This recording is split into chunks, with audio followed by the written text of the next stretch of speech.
This is episode 56 of the After Gambling podcast.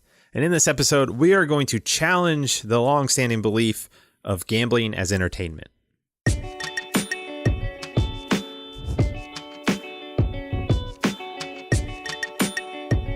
Hey there, and welcome to another episode of the After Gambling podcast. My name is Jamie. I'm the host of the show, and the last time I gambled was July 15th of 2010. Now, in today's episode, we are going to challenge the long-standing belief and narrative that gambling is a form of entertainment. And I will say right up front that, yes, I do think gambling is a form of entertainment, but I think there's a little bit more under the hood that we need to explore.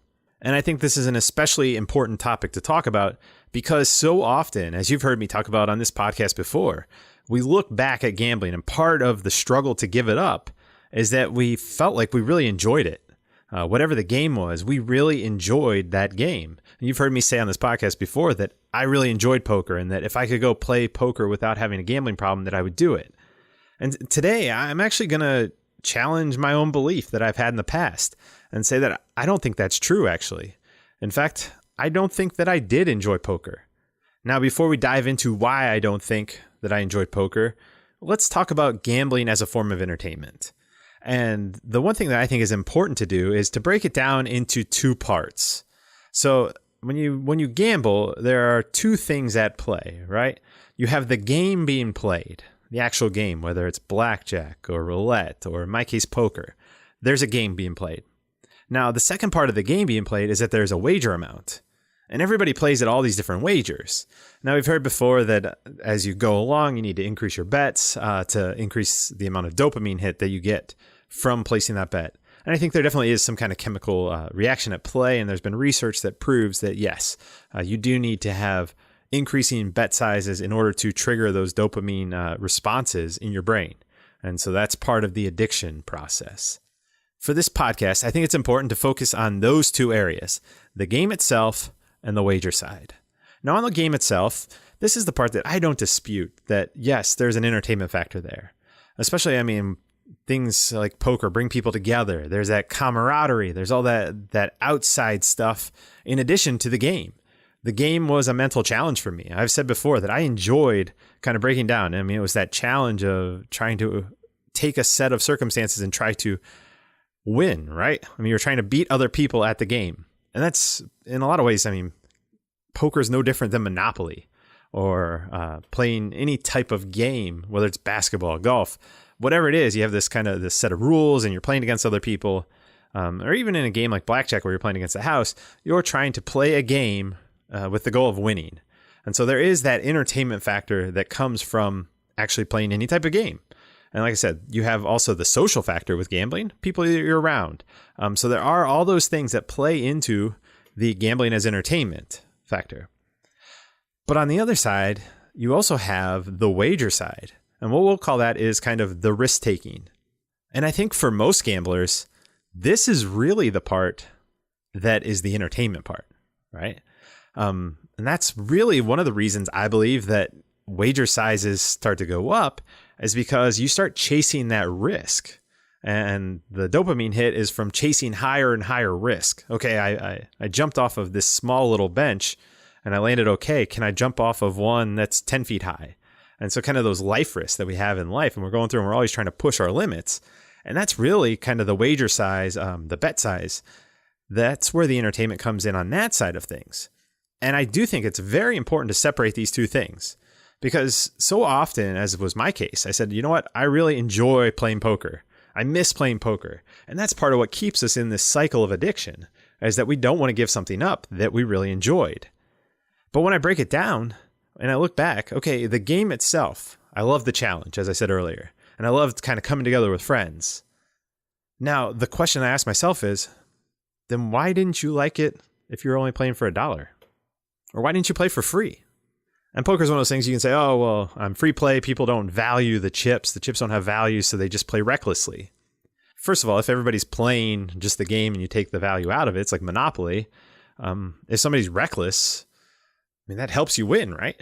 And the same thing in poker. If somebody's playing crazy, you want that person. I would say people that play high stakes, that person is kind of that big risk reward at the table, but they want them there. They want that fish, that person that is acting irrationally and not playing by kind of the rules or the suggested rules or the best practices, because that's somebody that's going to be exploited.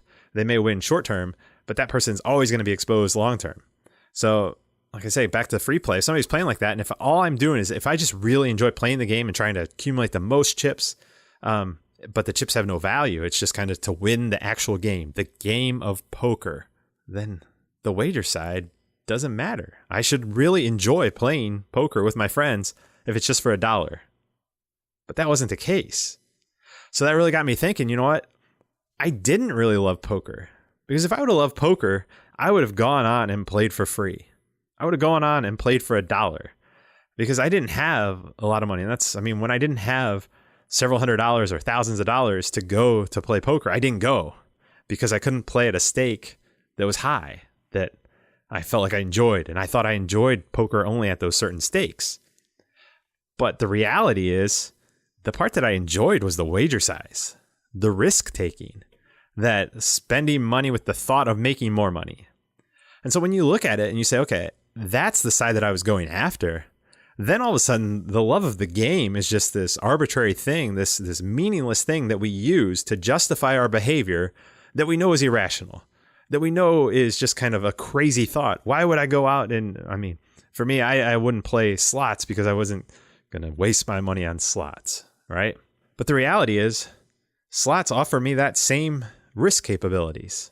I just used a love for poker, I'm using air quotes here, to justify my risk taking and to justify the fact that I didn't want to give it up. But now looking back, I realized I didn't love poker at all. So it's become a whole lot easier to kind of move on and say, you know what, that's a time and a place and something that I don't need back in my life, because I wasn't enjoying the game of poker. I was enjoying the risk taking. And the risk taking is the irrational, destructive part of the gambling. It's definitely part of the entertainment. Don't get me wrong. There is that dopamine rush, that thrill. It's just like jumping out of an airplane. But I think too often we get those two things mixed together and we say, okay, hey, I really enjoyed this game, whatever it was. When the reality is, no, we loved, dumping money in. If we had the opportunity, if we were walking down the street and we could throw $100 into a crowd and with the hope of somebody giving us $200 back, then we would try that. It's just that dangerous risk-taking behavior is what we became addicted to. So what do you think about this? And if you like this thought, I encourage you. I just picked up a book for my birthday, Alan Carr's The Easy Way to Quit Gambling. And I will be the first to admit that I thought so many things about this book just on face value. One, I thought the clickbaity, too good to be true title, I wish they would actually change the title, just because I think it pushes some people like me away that look at it and say, well, that's going to be too good to be true. It's clickbaity. It's probably not very good. When in actuality, I'm only about a fifth of the way through the book. I bought the audiobook. It's like $7 on Amazon, which is a great deal. So definitely go check that out. But listening to the book, it's weird. It's like just listening to myself, but in a little bit more structured manner. So I suppose, obviously the authors put a lot of thought into pacing the information and putting it out there. But all the thoughts, if you listen to this podcast and if you've listened from the beginning, you're going to listen to the audiobook and say, oh yeah, we talked about that. Oh yeah, we talked about that. Oh yeah, we talked about that. So I think almost all the topics that I've listened to so far have just been reconfirmed in his book. And so I definitely think it's an awesome book to pick up. And this is one of the areas, and I credit one of the Reddit users, and I'm kind of getting back to this podcast. I think I promised this one a few episodes back, was that I would look into the book and see, because it was challenging that love for the game. And I think this is such a huge hang up that so many of us have or had in the past, that we were convinced that we didn't want to give it up. And the big hang up in giving it up and quitting gambling was that we love the game. And when we separate those two things out, separate the money from the risk taking, I think we'll see that what we really were drawn to and addicted to was the risk taking. And the game itself, once you took away the money, the game really wasn't any fun at all. So I hope this helps you. I hope this kind of triggers some things, get your mind spinning a little bit, thinking, okay, if I really love sports betting, then why don't I just bet $1?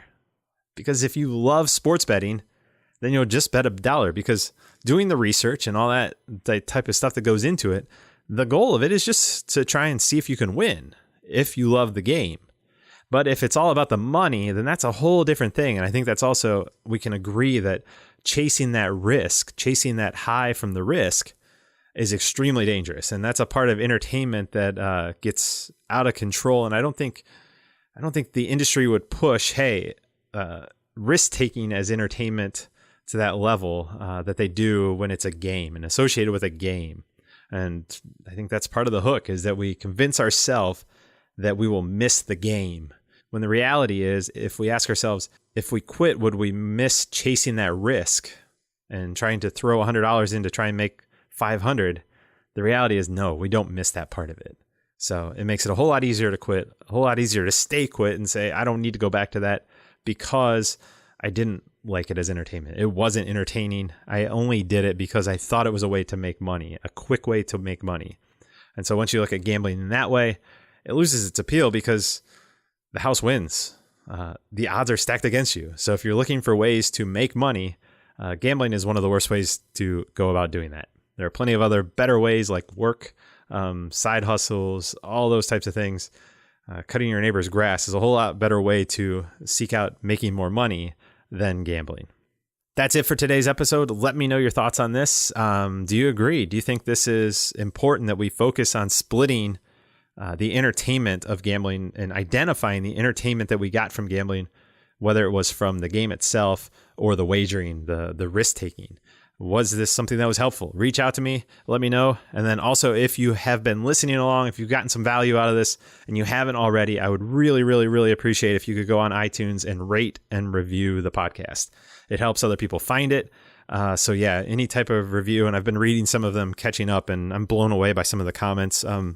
Very humbled by some of the comments. It's really, really cool to see that gambling counselors are actually suggesting the podcast to their patients, to people they're working with. It's really cool, really humbling, like I say. And I'm just a guy with a gambling problem, and we'll transition into that. So please go see those people. I will throw the credit back to those people. Go see professionals. Go see a professional therapist. Talk to an attorney, a doctor, whoever that you need to get professional advice, because gambling is a serious condition and you deserve to have the best treatment possible. And then finally, music for the show is Something Elated by Broke for Free and is licensed under the Creative Commons license. My name is Jamie. Last time I gambled was July 15th of 2010. Thanks for listening. Thanks for tuning in, and I will see you in the next episode.